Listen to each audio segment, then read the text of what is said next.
Αγώνα ζωής για την εξασφάλιση φαρμάκων για τη θεραπεία τους, φέρνει στο προσκήνιο ο τραγικός θάνατος του 72χρονου καρκινοπαθή από το Ηράκλειο, ο οποίος έδωσε τέλος στη ζωή του, περιμένοντας ένα φάρμακο των 12 ευρώ και μην αντέχοντας άλλο τους φρικτούς πόνους.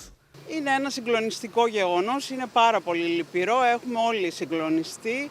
Συλληπιτήρια στην οικογένεια, δεν μπορώ, τι να πω, δεν υπάρχουν λόγια για αυτό το περιστατικό. Όπως δηλώνει η πρόεδρος του Συλλόγου Ευζώ με τον καρκίνο, συχνά παρουσιάζονται ελλείψεις σε φάρμακα καρκινοπαθών. Ψάχνουμε από εδώ και από εκεί φάρμακα, οι γιατροί υποφέρουν από αυτό το πράγμα, γιατί αναγκάζονται να ψάχνουν σε άλλα νοσοκομεία, σε αποθήκες, σε αυτά να βρούνε το φάρμακο για να κάνουν μια θεραπεία.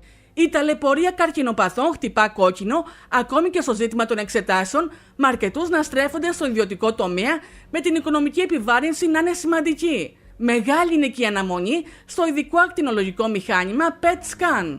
Οι περισσότερες από αυτές τις εξετάσεις δεν γίνονται γρήγορα μέσα στο νοσοκομείο, οπότε αναγκάζονται οι ασθενείς να βγουν στον ιδιωτικό τομέα. Και υπάρχουν και περιπτώσεις εξετάσεων που είναι εξειδικευμένες και δεν μπορούν να γίνουν στην Κρήτη και θα αναγκαστούν να πάνε Αθήνα.